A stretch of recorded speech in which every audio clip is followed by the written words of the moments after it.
प्यारे दर्शकों सत श्री अकाल नमस्कार आदाब।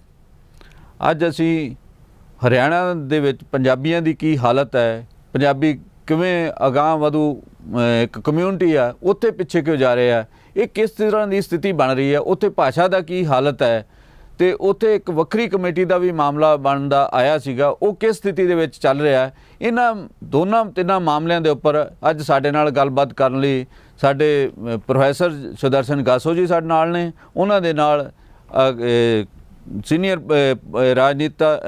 राजनीतिक आगू दीदार सिंह नलवी साडे नाल ने। दोनों तो जानने की कोशिश करांगे कि पंजाबी ਵੱਖ-ਵੱਖ खेत्रों के विच क्यों पछड़ते जा रहे हैं, हरियाणे दे विच क्यों इहो जी स्थिति बनी है।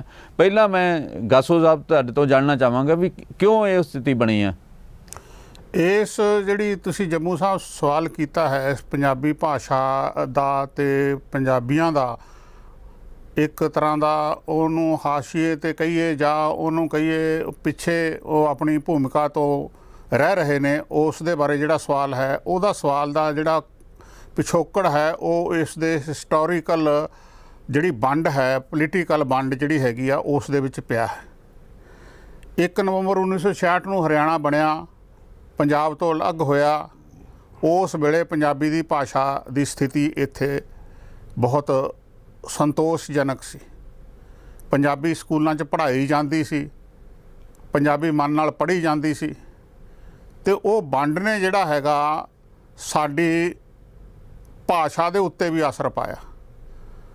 साडी जिहड़ी पहला देश दी वंड ने भाषा दे उत्ते असर पाया, फिर साडे सूबियां दी वंड ने भाषा दे उत्ते असर पाया।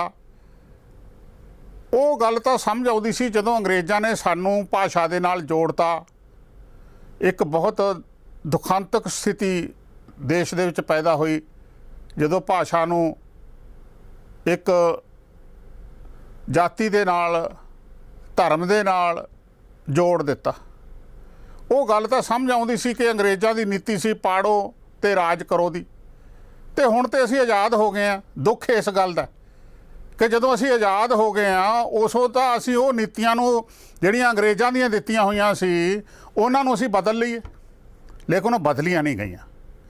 और मैं इस दे नाल जुड़िया होया, और कई बारी ये बदलियां इस करके नहीं जांदियां कि इहदे बारे आवाज़ नहीं उठाई जाती जां आवाज़ जानबुझ के नहीं उठाई जाती पोलीटिकल नज़रिए तो भी हाँ भी असीं ये मुद्दा जिहड़ा हैगा लोकां दे दर्द दे नाल जुड़िया होया, इस करके इहनूं छेड़ो ही ना, ये तो कोल दी लंघ जाओ।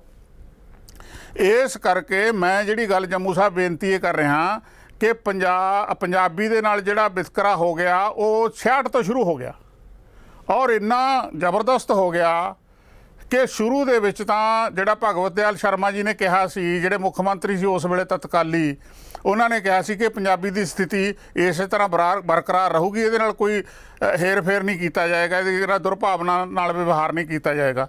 लेकिन होया उहदे उल्ट, हौली हौली तो ये हो गया कि उसनूं बिल्कुल ही साइडलाइन किया जान लग्या। गासो साहब मैं इस वेले हरियाणा के मुख मंत्री पंजाबी ने, हरियाणा के गृह मंत्री पंजाबी ने अनिल विज ने, उन्हां दे नाल खेड मंत्री जिहड़े संदीप सिंह हाकी खिडारी ने वो भी पंजाबी ने, मनोहर लाल खट्टर भी पंजाबी ने। कि इन्हां दे हुंदियां होइयां पंजाबी नाल अजे भी वितकरा है।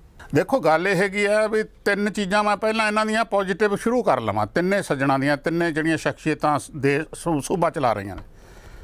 मैं इन्ना जानदा कि आदरयोग मुख मंत्री जी पंजाबी दे विच बोलदे ने बड़ी सोहनी, और पंजाबी दे विच गुरु साहिबान की उस्तत दे विच गाउंदे भी ने, गीत भी गाउंदे ने। विज साहब बारे मैनूं इन्ना पता है पंजाबी बोलते हैं, पंजाबी समझते हैं, पंजाबी नूं प्यार करते हैं।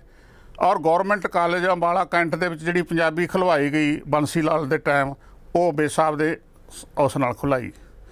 तीसरे आ गए संदीप सिंह जी खिडारी ने, अंतरराष्ट्री साडे मान ने साडे खेड हलकियां दे विच, और उन्होंने अपनी जिहड़ी सौं है वो पंजाबी च चुकी। विधान सभा जदों MLA बने, ये चंगियां गल्लां ने। मेरा जदों भी पंजाबी दे विच कोई चीज़ मंगनी है, सरकार तो लैनी है, तो असीं जे उहदी प्रशंसा नहीं करांगे सानूं वो कुछ देना नहीं उन्होंने। ये करके इस करके मेरी बेनती यह है कि जिहड़ियां किस्तां दे विच साडी पंजाबी दा विकास हुंदा आया, ਉਹਦੇ ਵਿੱਚ बहुत सारा कुछ करन दी लोड़ हैगी अजे भी पंजाबी दे विच। ਭਾਸ਼ਾ ਦੇ ਮੁਤਲਕ, ਅਧਿਆਪਕ ਭਰਤੀ ਦੇ ਮੁਤਲਕ ਔਰ ਸਮਾਜ ਦੇ ਵਿੱਚ ਦਫ਼ਤਰਾਂ ਦੇ ਵਿੱਚ ਪੰਜਾਬੀ ਲਾਗੂ ਕਰਨ ਦੇ ਵਿੱਚ, ਭਾਸ਼ਾ ਦੇ ਜਿਹੜੇ ਬੋਰਡ ਨੇ ਉਹ ਸਾਰੇ ਥਾਵਾਂ ਤੇ ਲਾਉਣ ਦੇ ਵਿੱਚ ਬਹੁਤ ਸਾਰੇ ਨੁਕਤੇ ਐਸੇ ਨੇ ਜਿਹੜੇ ਸਹੀ ਅਰਥਾਂ ਦੇ ਵਿੱਚ ਪੰਜਾਬੀ ਭਾਸ਼ਾ ਨੂੰ ਦੂਜੀ ਭਾਸ਼ਾ ਦੇ ਰੂਪ ਦੇ ਵਿੱਚ ਸਹੀ ਮਾਇਨਿਆਂ ਵਿੱਚ ਲਾਗੂ ਹੋਣਗੇ। ਕਈ ਵਾਰੀ ਇਸ ਤਰ੍ਹਾਂ ਦੀ ਜਿਹੜੀ ਇੱਛਾ ਸ਼ਕਤੀ ਹੁੰਦੀ ਹੈ ਉਹ ਹੁੰਦੀ ਨਹੀਂ ਸਰਕਾਰਾਂ ਕੋਲੇ, ਜਾਂ ਉਹਨਾਂ ਕੋਲੇ ਹੋਰ ਮੁੱਦੇ ਜਿਹੜੇ ਪ੍ਰਾਇੋਰਟੀ ਤੇ ਹੁੰਦੇ ਨੇ, ਇਸ ਕਰਕੇ ਪੰਜਾਬੀ ਵਾਲਾ ਮੁੱਦਾ ਜਿਹੜਾ ਹੈਗਾ ਪਿੱਛੇ ਹੋ ਜਾਂਦਾ। ਤਾਂ ਮੈਂ ਜਿਹੜੀ ਇਹਦੇ ਬਾਰੇ ਟਿੱਪਣੀ ਮੇਰੀ ਇਹੀ ਹੈ ਕਿ ਪੰਜਾਬੀ ਦਾ ਜਿਹੜਾ ਵਿਕਾਸ ਹੋਇਆ ਉਹ ਕਿਸ ਚੰਦ 'ਚ ਹੋਇਆ, ਹੌਲੀ ਹੌਲੀ ਹੋਇਆ, ਅਜੇ ਹੋਰ ਬਹੁਤ ਹੋਣ ਦੀ ਲੋੜ ਹੈ। ਹਰਿਆਣਾ ਪੰਜਾਬੀ ਵਿਕਾਸ ਬੋਰਡ ਦੀ ਮੈਂ ਮੰਗ ਕਰਦਾ ਆ ਰਿਹਾ, ਹੋਰ ਵੀ ਸੱਜਣ ਮੰਗ ਕਰਦੇ ਆ ਰਹੇ ਨੇ ਕਿ ਭਾਈ ਤੁਸੀਂ ਅਕੈਡਮੀ ਤਾਂ ਬਣਾਤੀ, ਉਹ ਤਾਂ ਹੋ ਗਈ ਸਾਹਿਤ ਦੇ ਨਾਲ ਮੁਤਲਕ ਰੱਖਣ ਵਾਲੀ, ਲੇਕਿਨ ਭਾਸ਼ਾ ਦਾ ਸਥਿਤੀ ਕੀ ਹੈ ਉਸ ਬਾਰੇ ਕੋਈ ਮੁਤਾਲਿਆ ਕਰਨ ਵਾਸਤੇ, ਉਹਦਾ ਅਧਿਐਨ ਕਰਨ ਵਾਸਤੇ ਕੋਈ ਕਮੇਟੀ ਜਿਹਨੂੰ ਸੰਵਿਧਾਨਕ ਹੱਕ ਹੋਵੇ ਉਹ ਸਕੂਲਾਂ 'ਚ ਜਾ ਕੇ ਲਾਗੂ ਕਰੇ, ਉਹ ਪਤਾ ਕਰੇ, ਦਫ਼ਤਰਾਂ 'ਚ ਜਾ ਕੇ ਪਤਾ ਕਰੇ, ਲੋਕਾਂ ਦੀਆਂ ਸਮੱਸਿਆਵਾਂ ਕਰੇ। ਅਜਿਹਾ ਕੋਈ ਅਫਸਰ ਹੈ, ਅਜਿਹੀ ਕੋਈ ਅਦਾਰਾ ਹੈ? ਨਹੀਂ ਹੈ। ਇਹ ਬੋਰਡ ਦੀ ਸਮੱਸਿਆ ਹੈ। ਨਲਵੀ ਸਾਹਿਬ, ਤੁਸੀਂ ਇਹਦੇ ਬਾਰੇ ਕੀ ਕਹਿਣਾ ਚਾਹੁੰਦੇ ਹੋ? ਮੈਂ ਇਹ ਗੱਲ ਕਹਿਣੀ ਚਾਹਾਂਗਾ ਕਿ ਜਿੰਨਾ ਚਿਰ ਪੰਜਾਬੀ ਬੋਲਦੇ ਲੋਕ ਉਹਨਾਂ ਨੂੰ ਇਸ ਗੱਲ ਦੀ ਅਹਿਸਾਸ ਨਹੀਂ ਹੁੰਦਾ ਕਿ ਵੀ ਮਾਂ ਭਾਸ਼ਾ ਕੀ ਹੁੰਦੀ ਹੈ ਤੇ ਮਾਂ ਭਾਸ਼ਾ ਪ੍ਰਤੀ ਉਹਨਾਂ ਦਾ ਕੀ ਰਹਿਣਾ ਹੈ ਤੇ ਉਹਨਾਂ ਨੇ ਕਿਸ ਤਰ੍ਹਾਂ ਉਸ ਨੂੰ ਅਦਾ ਕਰਨਾ ਹੈ, ਉਹਨਾਂ ਚਿਰ ਦੇ ਵਿੱਚ, ਉਹਨਾਂ ਚਿਰ ਤੱਕ ਕਿਸੇ ਵੀ ਭਾਸ਼ਾ ਦੀ ਕੋਈ ਤਰੱਕੀ ਨਹੀਂ ਹੋ ਸਕਦੀ।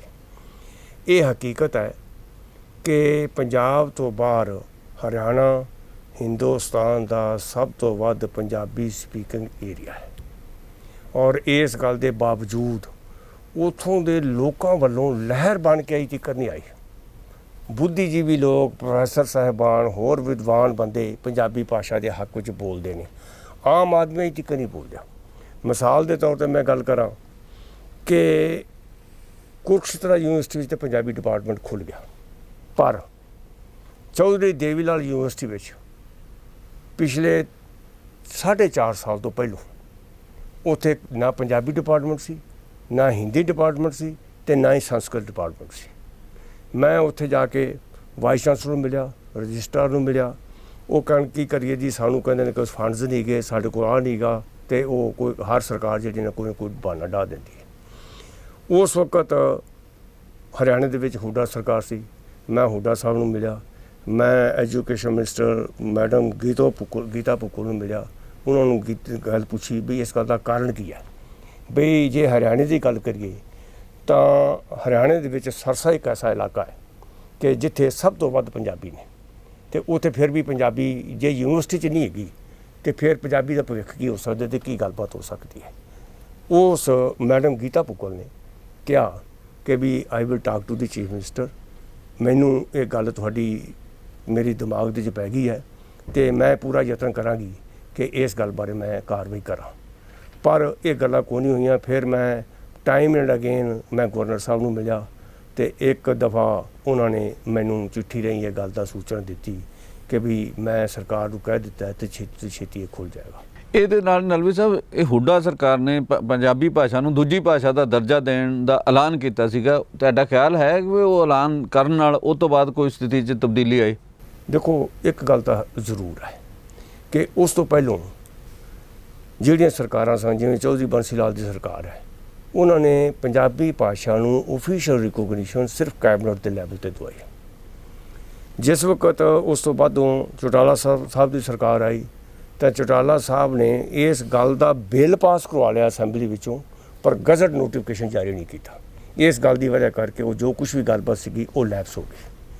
ਹੁੱਡਾ ਸਰਕਾਰ ਨੇ ਬਹੁਤ ਲੋਕਾਂ ਦੇ ਯਤਨਾਂ ਸਦਕਾ, ਹਰਿਆਣੇ ਵਿੱਚ ਪੰਜਾਬੀਆਂ ਦੇ ਯਤਨਾਂ ਸਦਕਾ, ਹੁੱਡਾ ਸਰਕਾਰ ਨੇ ਕਾਫੀ ਦੇਰ ਆਪਣੇ ਟੈਨਿਓਰ ਦੇ ਲਗਭਗ ਅਖੀਰਲੇ ਚਰਨ ਵਿੱਚ ਜਾ ਕੇ ਇਸ ਨੂੰ ਪੰਜਾਬੀ ਭਾਸ਼ਾ ਨੂੰ ਸੈਕੰਡ ਲੈਂਗੁਏਜ ਦਾ ਦਰਜਾ ਦਿੱਤਾ ਹੈ। ਉਸ ਦਰਜੇ ਦੀ ਬਦੌਲਤ ਲੋਕਾਂ 'ਚ ਵੀ ਚੇਤਨਤਾ ਆ ਗਈ ਹੈ।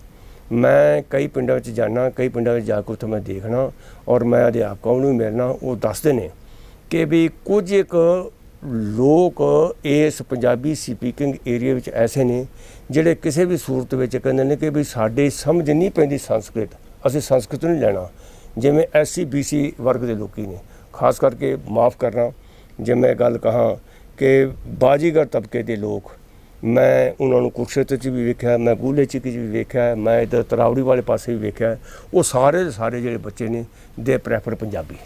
ਪਰ ਉੱਥੋਂ ਦੇ ਜਿਹੜੇ ਬੈਠੇ ਹੋਏ ਨੇ ਸਕੂਲਾਂ ਦੇ ਵਿੱਚ ਸੰਸਕ੍ਰਿਤ ਦੇ ਅਧਿਆਪਕ ਅਤੇ ਉਹਨਾਂ ਦੇ ਹੈੱਡਮਾਸਟਰ, ਉਹ ਪੰਜਾਬੀ ਭਾਸ਼ਾ ਵਾਲੀ ਗੱਲ ਨੂੰ, ਕਾਗਜ਼ ਨੂੰ ਡੀਓ ਅਤੇ ਸਰਕਾਰ ਤੱਕ ਪਹੁੰਚਾਉਂਦੇ ਹੀ ਨਹੀਂ ਕਿ ਪੰਜਾਬੀ ਸਪੀਕਿੰਗ ਏਰੀਆ ਹੈ ਅਤੇ ਇੱਥੇ ਪੰਜਾਬੀ ਸਪੀਕਿੰਗ ਏਰੀਆ ਦੇ ਵਿੱਚ ਸਾਨੂੰ ਪੰਜਾਬੀ ਦੇ ਟੀਚਰ ਚਾਹੀਦੇ ਨੇ। ਅਜੇ ਬਹੁਤ ਹੋਰ ਵਧੇਰੇ ਸਕੂਲਾਂ ਦੇ ਵਿੱਚ ਪੰਜਾਬੀ ਦੇ ਟੀਚਰਾਂ ਦੀ ਲੋੜ ਹੈ। ਔਰ ਜਿਹੜੀ ਇੱਕ ਸ਼ਾਇਦ ਲਿਮਟ ਹੈ ਕਿ 10 ਬੱਚੇ ਇਕੱਠੇ ਹੋ ਕੇ ਕਹਿਣ ਅਤੇ ਆਹ ਹੋ ਜਾਏਗਾ, ਇਹ ਹੋ ਜਾਏਗਾ, ਫਿਰ ਅਸੀਂ ਪੰਜਾਬੀ ਭਾਸ਼ਾ ਲਵਾਂਗਾ, ਇਹ ਬਿਲਕੁਲ ਗਲਤ ਕਾਨੂੰਨ ਹੈ।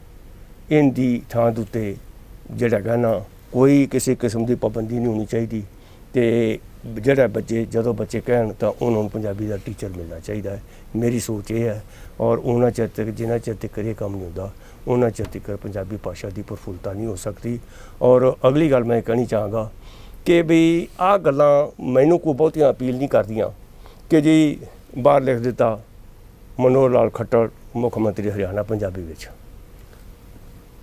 ਆਪਣੇ ਸਾਈਨ ਬੋਰਡ ਉੱਤੇ ਲਿਖ ਦਿੱਤਾ, ਮੀਲ ਪੱਥਰ 'ਤੇ ਲਿਖ ਦਿੱਤਾ। ਇਹਦੇ ਨਾਲ ਪੰਜਾਬੀ ਭਾਸ਼ਾ ਵਾਲੇ ਬੰਦਿਆਂ ਨੂੰ ਮਾੜਾ ਜਿਹਾ ਹੁਲਾਰਾ ਤਾਂ ਮਿਲਦਾ ਹੈ ਕਿ ਬਈ ਦੇਖੋ ਜੀ ਸ਼ਾਹਬਾਦ ਮਾਰਕੀਟ ਹੈ ਇੱਥੋਂ 10 ਕਿਲੋਮੀਟਰ ਦੂਰ ਹੈ, ਪੰਜਾਬੀ 'ਚ ਲਿਖਿਆ ਮੈਂ ਪੜ੍ਹ ਲਿਆ ਹੈ। ਪਰ ਨਹੀਂ, ਕੁਛ ਗੱਲ ਨਹੀਂ ਬਣਦੀ। ਮੈਂ ਗੱਲ ਕਹਿਣੀ ਚਾਹਾਂਗਾ ਕਿ ਇਸ ਗੱਲ ਬਾਰੇ ਜਿੰਨਾ ਚਿਰ ਪੜ੍ਹੇ ਲਿਖੇ ਬੱਚਿਆਂ ਨੂੰ ਵੀ ਜਿਹੜੇ ਪੰਜਾਬੀ ਪੜ੍ਹਦੇ ਨੇ, ਜੇ ਉਹਨਾਂ ਨੂੰ ਕੱਲ੍ਹ ਨੂੰ ਨੌਕਰੀ ਨਹੀਂ ਮਿਲਣੀ, ਸਕੂਲਾਂ ਵਿੱਚ ਨੌਕਰੀਆਂ ਨਹੀਂ ਗਈਆਂ, ਕਾਲਜਾਂ ਵਿੱਚ ਪ੍ਰੋਫੈਸਰ ਨਹੀਂ ਹੈਗੇ, ਜੇ ਇਹ ਨਹੀਂ ਹੋਣਾ ਤਾਂ ਉਹਨਾਂ ਚਿਰ ਤੱਕ ਇਹ ਤਰੱਕੀ ਨਹੀਂ ਹੋ ਸਕਦੀ। ਸਰਕਾਰਾਂ ਨੂੰ ਓਨੈਸਟ ਹੋਣਾ ਚਾਹੀਦਾ ਹੈ ਔਰ ਉਹਨਾਂ ਨੂੰ ਸਮਝਣਾ ਚਾਹੀਦਾ ਹੈ ਕਿ ਜਿਹੜੀ ਮਾਈਨੋਰਟੀਜ਼ ਨੇ ਉਹਨਾਂ ਦੀ ਲੈਂਗੁਏਜ ਨੂੰ ਪ੍ਰਫੁੱਲਤ ਕਰਨ ਵਾਸਤੇ ਉਹਨਾਂ ਨੂੰ ਵਿਸ਼ੇਸ਼ ਯਤਨ ਕਰਨੇ ਚਾਹੀਦੇ ਨੇ। ਔਰ ਮੈਂ ਸਲਾਮ ਦਿੰਦਾ ਬਈ ਮਲੇਸ਼ੀਆ, ਸਿੰਗਾਪੁਰ, ਇੰਗਲੈਂਡ ਅਤੇ ਹੋਰ ਕਈ ਕੈਨੇਡਾ ਵਰਗੇ ਮੁਲਕ ਜਿਨ੍ਹਾਂ ਨੇ ਪੰਜਾਬੀ ਭਾਸ਼ਾ ਨੂੰ ਉਹ ਦਰਜਾ ਦਿੱਤਾ ਹੈ ਜਿਹੜਾ ਕਿ ਕੋਈ ਵੀ ਇਹ ਸੋਚ ਨਹੀਂ ਸਕਦਾ ਕਿ ਇੱਕ ਪਰਾਈ ਧਰਤੀ ਦੇ ਉੱਤੇ ਪੰਜਾਬੀ ਭਾਸ਼ਾ ਨੂੰ ਐਡਾ ਵੱਡਾ ਮਾਣ ਹੋਵੇ। ਇੱਥੇ ਲੈਨੇ ਅਸੀਂ ਇੱਕ ਛੋਟੀ ਜੀ ਬ੍ਰੇਕ ਤੋਂ ਬਾਅਦ ਫਿਰ ਮਿਲਦੇ ਹਾਂ।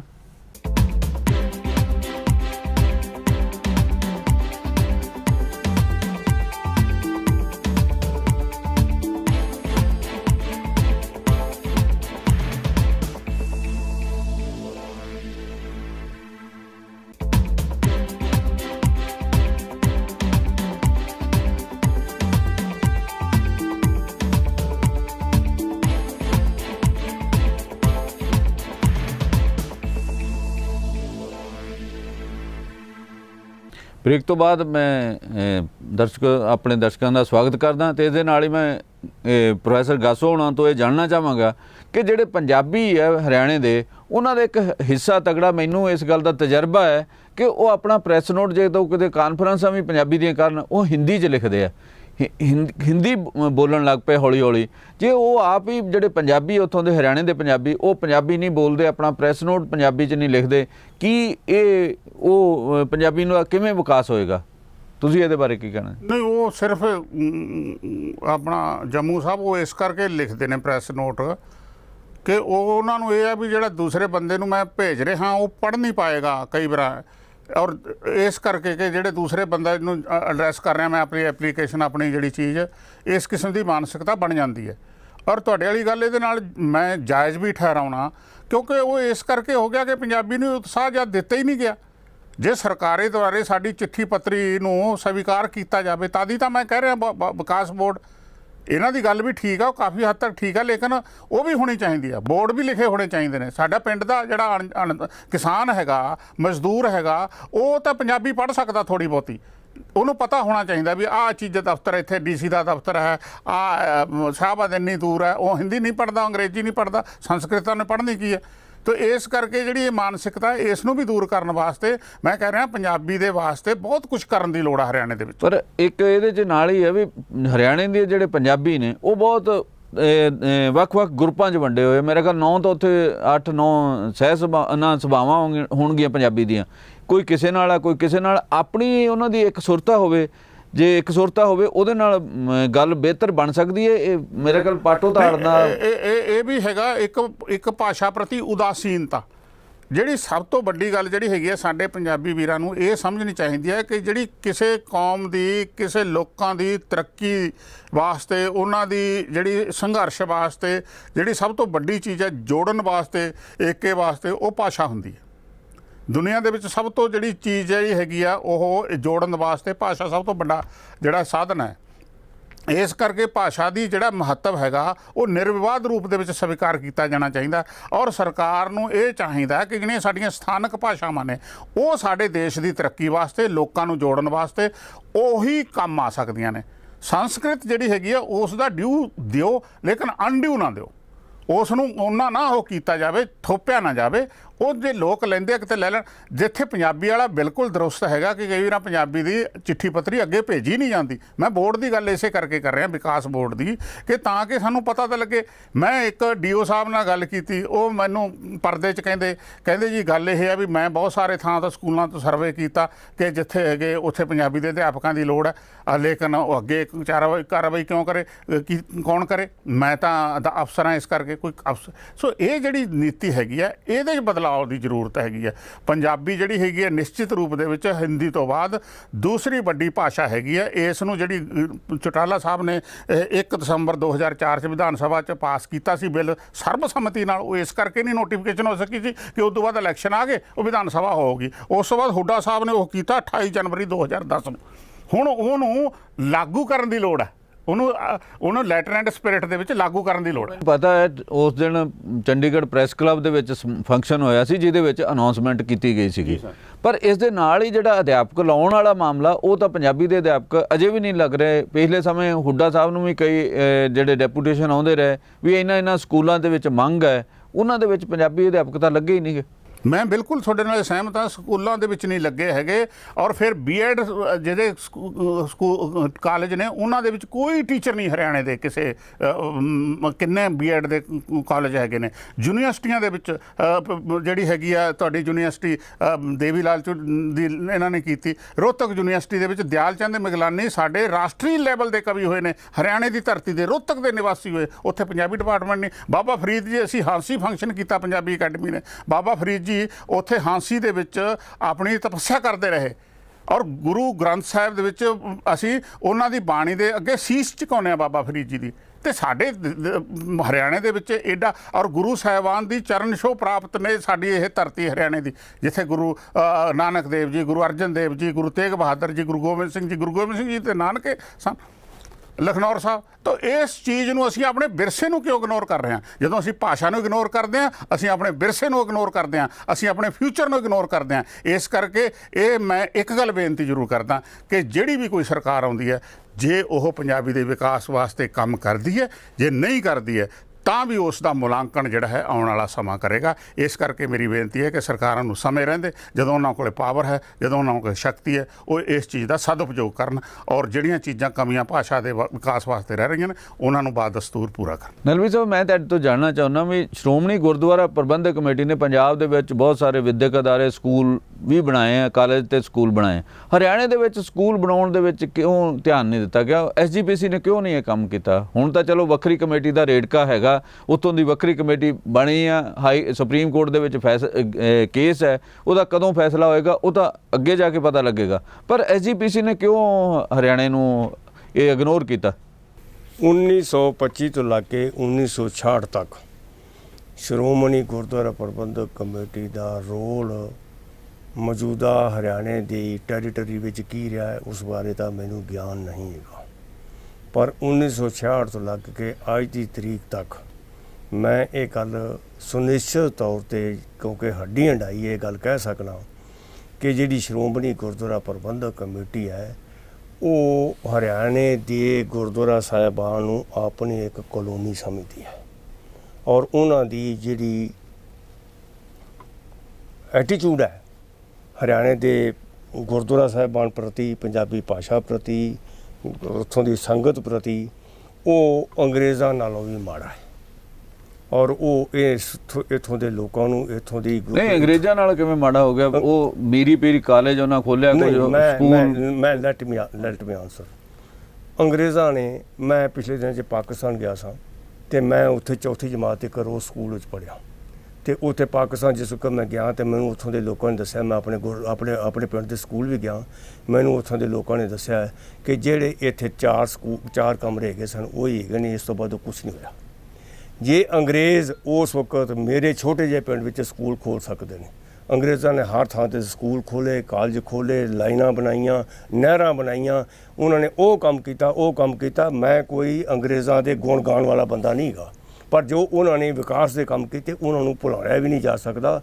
ਔਰ ਮੈਂ ਇਸ ਕੰਟੈਕਸਟ ਵਿੱਚ ਕਹਾਂਗਾ ਕਿ ਅੱਜ ਦੀਆਂ ਸਰਕਾਰਾਂ ਨੇ ਵੀ ਵਿਕਾਸ ਦੇ ਕੰਮਾਂ ਵਿੱਚ ਖਾਸ ਕਰਕੇ ਜਿਵੇਂ ਰੇਲਵੇ ਲਾਈਨਸ ਨੇ ਜਾਂ ਹੋਰ ਵੱਡੇ ਕੰਮ ਨੇ, ਇਹ ਵੱਡਾ ਵਿਜ਼ਨ ਹੈ। ਜੇ ਭਾਖੜਾ ਡੈਮ ਦੀ ਵੀ ਗੱਲ ਕਰੀਏ ਤੇ ਮੈਨੂੰ ਇਹ ਦੱਸਿਆ ਗਿਆ ਹੈ ਕਿ ਭਾਖੜਾ ਡੈਮ ਦਾ ਵੀ ਜਿਹੜਾ ਪਲਾਨ ਹੈ, ਬਲੂ ਪ੍ਰਿੰਟ ਹੈ, ਉਹ ਉਸ ਵਕਤ ਦੇ ਅੰਗਰੇਜ਼ ਇੰਜੀਨੀਅਰਾਂ ਨੇ ਫਾਈਨਲਾਈਜ਼ ਕਰ ਗਏ ਸਨ 47 ਦੇ ਵਿੱਚ ਜਾਣ ਤੋਂ ਪਹਿਲਾਂ।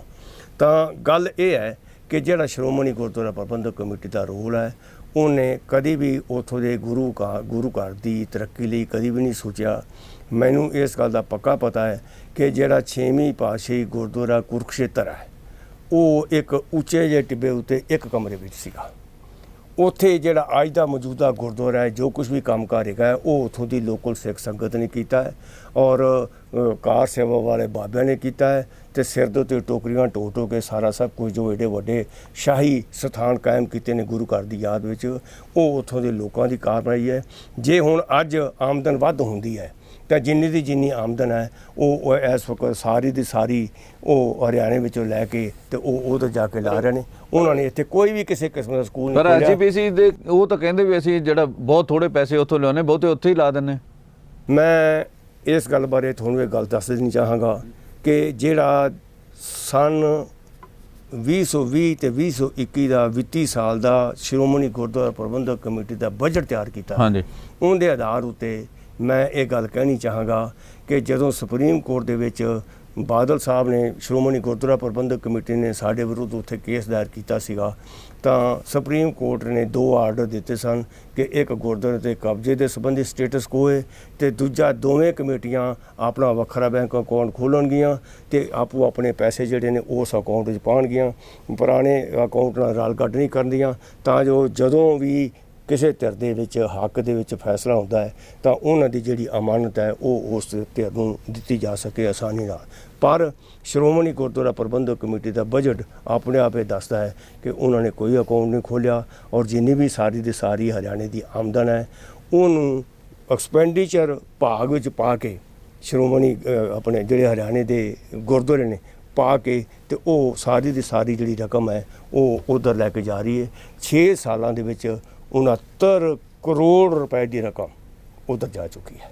ਮੇਰੇ ਕੋਲ ਇਹ ਅਦਾਲਤ ਦੇ ਹੁਕਮਾਂ ਦੀ ਵਾਇਓਲੇਸ਼ਨ ਨਹੀਂ, ਉਲੰਘਣਾ ਨਹੀਂ ਇਸ ਗੱਲ ਵਾਸਤੇ ਅਸੀਂ ਇਸ ਗੱਲ ਵਾਸਤੇ ਕਾਰਵਾਈ ਕਰ ਰਹੇ ਹਾਂ ਔਰ ਕਾਰਵਾਈ ਕਰਕੇ ਤੇ ਅਸੀਂ ਆਪਣੇ ਕਿਉਂਕਿ ਲੱਗ ਗਿਆ ਲਾਕਡਾਊਨ ਲੱਗ ਗਿਆ ਤੇ ਇਸ ਕਰਕੇ ਅਸੀਂ ਸੁਪਰੀਮ ਕੋਰਟ ਜਾਂ ਸੁਪਰੀਮ ਕੋਰਟ ਦੇ ਵਕੀਲਾਂ ਕੋਲ ਨਹੀਂ ਜਾ ਸਕੇ। ਜਿਸ ਵਕਤ ਇਹ ਲਾਕਡਾਊਨ ਜਿਵੇਂ ਵੀ ਖੁੱਲ੍ਹਦਾ ਹੈ ਤੇ ਅਸੀਂ contempt of court the case ਜਿਹੜਾ ਉਹ ਪਾਵਾਂਗੇ। ਗਾਸੂ ਸਾਹਿਬ, ਹਰਿਆਣੇ ਦੇ ਵਿੱਚ ਪੰਜਾਬੀ ਜਿਹੜੇ ਹਾਸ਼ੀਏ ਵੱਲ ਜਾ ਰਹੇ ਆ, ਮਤਲਬ ਉਹਨਾਂ ਦੀ ਜਿਹੜੀ ਪਹਿਲਾਂ ਸੁਣਵਾਈ ਸੀ ਉਹ ਰਾਜਨੀਤੀ ਦੇ ਵਿੱਚ ਵੀ ਤੇ ਹੋਰ ਖੇਤਰਾਂ ਦੇ ਵਿੱਚ ਕਾਫੀ ਸੀਗੀ, ਉਹ ਲਗਾਤਾਰ ਕਿਉਂ ਘਟੀ ਆ? ਮਤਲਬ ਭਾਵੇਂ ਕਿ ਇਸ ਵੇਲੇ 3 ਮੁੱਖ ਮੰਤਰੀ ਨੂੰ ਲੈ ਕੇ ਜਿਹੜੇ ਗ੍ਰਹਿ ਮੰਤਰੀ ਆ ਤੇ ਖੇਡ ਮੰਤਰੀ ਤਿੰਨੇ ਪੰਜਾਬੀ ਨੇ, ਪਰ ਫਿਰ ਵੀ ਜੇ ਹਰਿਆਣੇ ਦੀ ਰਾਜਨੀਤੀ ਵੱਲ ਨਿਗਾਹ ਮਾਰੀਏ ਤਾਂ ਉਹਨਾਂ ਦੇ ਵਿੱਚ ਯੋਗਦਾਨ ਕਿਉਂ ਘਟ ਰਿਹਾ? ਦੇਖੋ, ਰਾਜਨੀਤੀ ਦੇ ਇਸ ਬਾਰੇ ਮੈਂ ਟਿੱਪਣੀ ਕਰਨ ਤੋਂ ਪਹਿਲਾਂ ਮੈਂ ਸਿਰਫ ਇੱਕ ਗੱਲ ਕਰ ਲਿਆ ਕਿ ਤੁਹਾਡੇ ਇਸ ਦਾ ਮੌਕਾ ਦਾ ਫਾਇਦਾ ਉਠਾ ਲਵਾਂ ਕਿ ਜਿਹੜੀ ਸਾਡੀ ਹੁਣ ਹਰਿਆਣਾ ਪੰਜਾਬੀ ਸਾਹਿਤ ਅਕੈਡਮੀ ਹੈ, ਉਸ ਨੇ ਪਿਛਲੇ 3 ਸਾਲ ਪਹਿਲਾਂ 3 ਸਾਲਾਂ ਦੇ ਪੁਰਸਕਾਰ ਲੇਖਕਾਂ ਵਾਸਤੇ ਅਨਾਉਂਸ ਕੀਤੇ ਹੋਏ ਨੇ। ਉਹ ਅਨਾਉਂਸ ਕਰਨ ਤੋਂ ਬਾਅਦ ਉਹਨੂੰ 3 ਸਾਲ ਹੋ ਗਏ ਦਿੱਤੇ ਨਹੀਂ ਔਰ ਉਹਦੇ ਵਿੱਚੋਂ ਜਿਹੜੇ ਸੱਜਣਾਂ ਨੂੰ ਅਨਾਉਂਸ ਕੀਤੇ ਸੀ ਉਹ ਸੰਸਾਰ ਤੋਂ 3 ਸੱਜਣ ਤਾਂ ਰੁਖਸਤ ਹੋ ਕੇ ਅੰਮ੍ਰਿਤ ਰੈਣਾ, ਦਰਸ਼ਨ ਸਿੰਘ ਤੇ ਇੱਕ ਸੱਜਣ ਹੋਰ ਉਹ ਚਲੇ ਗਏ ਬਿਨਾਂ ਇਨਾਮ ਲਏ ਤੇ 2 ਸਾਲ 3 ਸਾਲਾਂ ਦੇ ਹੋਰ ਅਨਾਉਂਸ ਕਰਨੇ ਨੇ, ਉਹਦੀ ਅਜੇ ਅਰਜੀ ਪੱਤਰੀ ਨਿਕਲੀ। ਤਾਂ ਮੇਰਾ ਕਹਿਣ ਦਾ ਮਤਲਬ ਹੈ ਵੀ ਜਿਹੜੀਆਂ ਮੈਂ ਇੱਥੇ ਇੰਟਰਪਟ ਕਰਦਾ ਇਹ ਗੱਲ ਕਹਿਣੀ ਚਾਹਾਂਗਾ ਕਿ ਵੀ ਪੰਜਾਬੀ ਮੁੱਖ ਮੰਤਰੀ ਹੋਣ ਦੇ ਬਾਵਜੂਦ ਵੀ ਪੰਜਾਬੀ ਪ੍ਰਤੀ ਤੇ ਪੰਜਾਬੀ ਕਵੀਆਂ ਲੇਖਕਾਂ ਪ੍ਰਤੀ ਜੋ ਉਹਨਾਂ ਦਾ ਰਵੱਈਆ ਹੈ ਉਹ ਇਹਨਾਂ ਦੀ ਗੱਲ ਤੋਂ ਸਿੱਧ ਹੁੰਦਾ ਹੈ। ਤੇ ਮੈਂ ਇਹ ਜਿਹੜੀ ਚੀਜ਼ ਮੈਂ ਕੋਈ ਅੱਜ ਦੀ ਇਹ ਆਵਾਜ਼ ਨਹੀਂ ਉਠਾ ਰਿਹਾ। ਮੈਂ ਇੱਕ ਕਿਤਾਬ ਲਿਖੀ ਹੈ ਹਰਿਆਣਾ ਵਿੱਚ ਪੰਜਾਬੀ ਭਾਸ਼ਾ ਦੀ, ਇਹ ਮੈਂ ਅੱਜ ਤੋਂ 10 ਸਾਲ ਪਹਿਲਾਂ ਲਿਖੀ ਸੀ ਔਰ ਮੈਂ ਹੁਣ ਇਹਦਾ ਦੂਸਰਾ ਐਡੀਸ਼ਨ ਛਾਪਣਾ, ਇਹਦੇ ਵਿੱਚ ਏਡੀ ਹੀ ਕਿਤਾਬ ਇਹਦੇ 'ਚ ਹੋਰ ਜੋੜ ਦੇਣੀ ਹੈ ਔਰ ਉਹ ਇੱਕ ਇੱਕ ਸ਼ਬਦ ਦਾ ਇੱਕ ਇੱਕ ਚੀਜ਼ ਦਾ ਵਰਣਨ ਹੈ ਕਿ ਕਿਹੜੇ ਸਮੇਂ ਦੇ ਵਿੱਚ ਕਿਹੜੀ ਸਰਕਾਰ ਨੇ ਕੀ ਕੀਤਾ, ਕਿਹੜੇ ਨੇ ਇਹਦਾ ਪਾਸ ਕੀਤਾ, ਅਕੈਡਮੀ ਸਥਾਪਿਤ ਕੀਤੀ, ਕਿਹਨੇ ਪੰਜਾਬੀ ਡਿਪਾਰਟਮੈਂਟ ਲਾਗੂ ਕੀਤਾ ਉੱਥੇ ਕੁਰਸ਼ੇਤਰਾ ਦੇ ਵਿੱਚ, ਔਰ ਕਿਹੜੀ ਸਰਕਾਰ ਨੇ ਇਹਦਾ ਬਿੱਲ ਪਾਸ ਕੀਤਾ ਕਿ ਨਹੀਂ। ਤਾਂ ਕਹਿਣ ਦਾ ਮਤਲਬ ਹੈ ਇਹ ਤਾਂ ਜਿਹੜੀ ਹਾਸ਼ੀਏ ਵਾਲੀ ਗੱਲ ਹੁੰਦੀ ਹੈ ਵੀਰ ਜੀ, ਇਹ ਤਾਂ ਸਵੈ ਚੇਤਨਾ ਵਾਲੀ ਗੱਲ ਹੈ। ਜਿੰਨਾ ਚਿਰ ਅਸੀਂ ਆ ਕੇ ਇਹ ਮੈਂ ਕੰਮ 30 ਸਾਲ ਦਾ ਕਰ ਰਿਹਾ, ਮੈਨੂੰ ਬੜੀ ਖੁਸ਼ੀ ਹੈ ਕਿ ਮੈਂ ਆਪਦੀ ਮਾਂ ਬੋਲੀ ਵਾਸਤੇ 2 ਸ਼ਬਦ ਲਿਖ ਸਕਿਆ, 2 ਆਵਾਜ਼ ਉਠਾ ਸਕਿਆ। ਜੇ ਪੰਜਾਬੀ ਜਿਹੜੇ ਹੈਗੇ ਨੇ ਉਹ ਹਰਿਆਣੇ ਦੀ ਤਰੱਕੀ ਦੇ ਵਿੱਚ ਉਹਨਾਂ ਦਾ ਬਹੁਤ ਵੱਡਾ ਯੋਗਦਾਨ ਹੈ ਔਰ ਇਸ ਕਰਕੇ ਉਹ ਜਦੋਂ ਹਾਸ਼ੀਏ ਤੇ ਇਸ ਚੀਜ਼ ਨੂੰ ਜਦੋਂ ਇਕੱਠੇ ਹੋਣਗੇ ਤੇ ਆਪਣਾ ਉਸ ਨੂੰ ਆਪਣੇ ਹੱਕ ਵਾਸਤੇ, ਭਾਸ਼ਾ ਵਾਸਤੇ, ਆਪਣੀਆਂ ਸਮਾਜਿਕ ਜ਼ਿੰਮੇਵਾਰੀਆਂ ਵਾਸਤੇ, ਰਾਜਨੀਤਿਕ ਜਿਹੜੀ ਹੈਗੀ ਪੋਜੀਸ਼ਨ ਵਾਸਤੇ ਆਵਾਜ਼ ਬੁਲੰਦ ਕਰਨਗੇ ਤੇ ਉਸ ਨੂੰ ਫਲ ਜ਼ਰੂਰ ਲੱਗਣਗੇ। ਫਲ ਤਾਂ ਆਪਾਂ ਤਦ ਹੀ ਲੱਗਣਗੇ ਜੇ ਆਪਾਂ ਬੀਜ ਬੀਜਾਂਗੇ। ਤੇ ਇਸ ਕਰਕੇ ਇਕੱਠੇ ਹੋਣ ਦੀ ਲੋੜ ਹੈ ਔਰ ਬੀਜ ਬੀਜਣ ਦੀ ਲੋੜ ਹੈ ਔਰ ਮਾਂ ਬੋਲੀ ਨੂੰ ਆਪਣਾ ਇੱਕ ਸੰਪਰਕ ਦਾ ਆਧਾਰ ਬਣਾ ਕੇ ਸਾਡੀ ਬੁਨਿਆਦ ਹੈ, ਇਸ ਨੂੰ ਅਸੀਂ ਮੰਨ ਕੇ ਚੱਲੀਏ ਤੇ ਫਿਰ ਅਸੀਂ ਸਾਡਾ ਸੀਸ ਆਪਣੇ ਆਪ ਗੁਰੂ ਸਾਹਿਬਾਨ ਅੱਗੇ ਵੀ ਝੁਕੇਗਾ, ਸਾਡੀ ਵਿਰਾਸਤ ਅੱਗੇ ਵੀ ਝੁਕੇਗਾ। ਔਰ ਇਸ ਦੇ ਵਿੱਚ ਕਿੱਡਾ ਵੱਡਾ ਦੁਨੀਆ ਦਾ ਅੱਜ ਸੰਦੇਸ਼ ਹੈ। ਅੱਜ ਕਰੋਨਾ ਕਾਲ ਦੇ ਵਿੱਚ ਵੀ ਸਾਨੂੰ ਗੁਰੂ ਨਾਨਕ ਸਾਹਿਬ ਦੀ ਬਾਣੀ, ਗੁਰਬਾਣੀ ਜਿਹੜੀ ਹੈਗੀ ਯਾਦ ਆ ਰਹੀ ਹੈ ਔਰ ਸਰਬੱਤ ਦੇ ਭਲੇ ਦਾ ਸੰਦੇਸ਼ ਯਾਦ ਆ ਰਿਹਾ ਔਰ ਉਹ ਪੰਜਾਬੀ ਦੇ ਵਿੱਚ ਦਿੱਤਾ ਹੋਇਆ। ਇਸ ਕਰਕੇ ਸਾਨੂੰ ਪੰਜਾਬੀ ਨੂੰ ਅਪਣਾਉਣਾ ਚਾਹੀਦਾ ਔਰ ਪੰਜਾਬੀ ਦੀ ਤਰੱਕੀ ਦੇ ਲਈ ਇਕਜੁੱਟ ਹੋਣਾ ਚਾਹੀਦਾ। ਨਲਵੀ ਸਾਹਿਬ, ਕੋਈ ਸਮਾਂ ਸਮਾਪਤ ਹੋ ਗਿਆ, ਕੁਝ 2 ਸ਼ਬਦ ਮੈਂ ਇੱਕੋ ਹੀ ਗੱਲ ਕਹਿਣੀ ਚਾਹਾਂਗਾ ਕਿ ਗੁਰੂ ਗੋਬਿੰਦ ਸਿੰਘ ਜੀ ਨੇ ਕਿਹਾ ਸੀਗਾ, ਕੋਈ ਨਾ ਕਿਸੇ ਕੋ ਰਾਜ ਦੇ ਹੈ ਜੋ ਲਿਆ ਹੈ ਨਿਜ ਬਲ ਸੇ ਲਿਆ ਹੈ। ਇਸ ਵਕਤ ਹਰਿਆਣੇ ਦੇ ਵਿੱਚ ਪੰਜਾਬੀਆਂ ਨੂੰ ਇਕੱਠਿਆਂ ਹੋ ਕੇ ਆਪਣੀ ਇੱਕ ਰਾਜਨੀਤਿਕ ਪਾਰਟੀ ਬਣਾਉਣੀ ਚਾਹੀਦੀ ਹੈ। ਸਭ ਤੋਂ ਵੱਡੀ ਗਿਣਤੀ ਪੰਜਾਬੀਆਂ ਦੀ ਹੈ ਔਰ ਉਹਨਾਂ ਦੇ ਵਿੱਚ ਜੇ ਉਹ ਰਾਜਨੀਤਿਕ ਪਾਰਟੀ ਬਣਾਉਣਗੇ ਤਾਂ ਉਹਨਾਂ ਦੀ ਸਮਾਜਿਕ ਸਾਂਝ ਵੀ ਬਣੇਗੀ, ਆਰਥਿਕ ਸਾਂਝ ਵੀ ਬਣੇਗੀ, ਹਰਿਆਣੇ ਦੀ ਤਰੱਕੀ ਵੀ ਹੋਵੇਗੀ ਔਰ ਹਰਿਆਣੇ ਦੇ ਵਿੱਚ ਇੱਕ ਬਹੁਤ ਵੱਡੀ ਆਪੋਜੀਸ਼ਨ ਕਾਇਮ ਹੋਵੇਗੀ ਜਿਹੜੀ ਕਿ ਸਰਕਾਰਾਂ, ਜਿਹੜੀਆਂ ਮੌਜੂਦਾ ਸਰਕਾਰਾਂ ਜਿਨ੍ਹਾਂ ਦਾ ਕਿਸੇ ਇੱਕ ਕਮਿਊਨਿਟੀ ਜਾਂ ਕਿਸੇ ਇੱਕ ਖਿੱਤੇ ਵੱਲ ਧਿਆਨ ਹੁੰਦਾ, ਉਹਨਾਂ ਨੂੰ ਸੈਂਟਰਲਾਈਜ਼ ਕਰਨ ਵਿੱਚ ਵੀ ਸਹਾਇਤਾ ਦੇਣਗੇ। ਇੱਥੇ ਮੈਂ ਦੋਵਾਂ ਸੱਜਣਾਂ ਦਾ, ਗਾਸੋ ਜੀ ਦਾ, ਨਲਵੀ ਸਾਹਿਬ ਦਾ ਬਹੁਤ ਬਹੁਤ ਧੰਨਵਾਦ ਕਰਦਾ ਤੇ ਮੈਂ ਆਪਣੇ ਦਰਸ਼ਕਾਂ ਤੋਂ ਆਗਿਆ ਲੈਣਾ। ਫਿਰ ਵੀ ਅਸੀਂ ਇਹੋ ਜਿਹੇ ਪ੍ਰੋਗਰਾਮ ਜਿਹੜੇ ਹਰਿਆਣੇ ਬਾਰੇ ਕਰਾਂਗੇ ਜਿਨ੍ਹਾਂ ਦੇ ਵਿੱਚ ਹਰਿਆਣੇ ਦੇ ਕੁਝ ਹੋਰ ਪੱਖ ਜਿਹੜੇ ਸਾਹਮਣੇ ਲਿਆਵਾਂਗੇ। ਇੱਥੇ ਹੀ ਬਹੁਤ ਬਹੁਤ ਧੰਨਵਾਦ।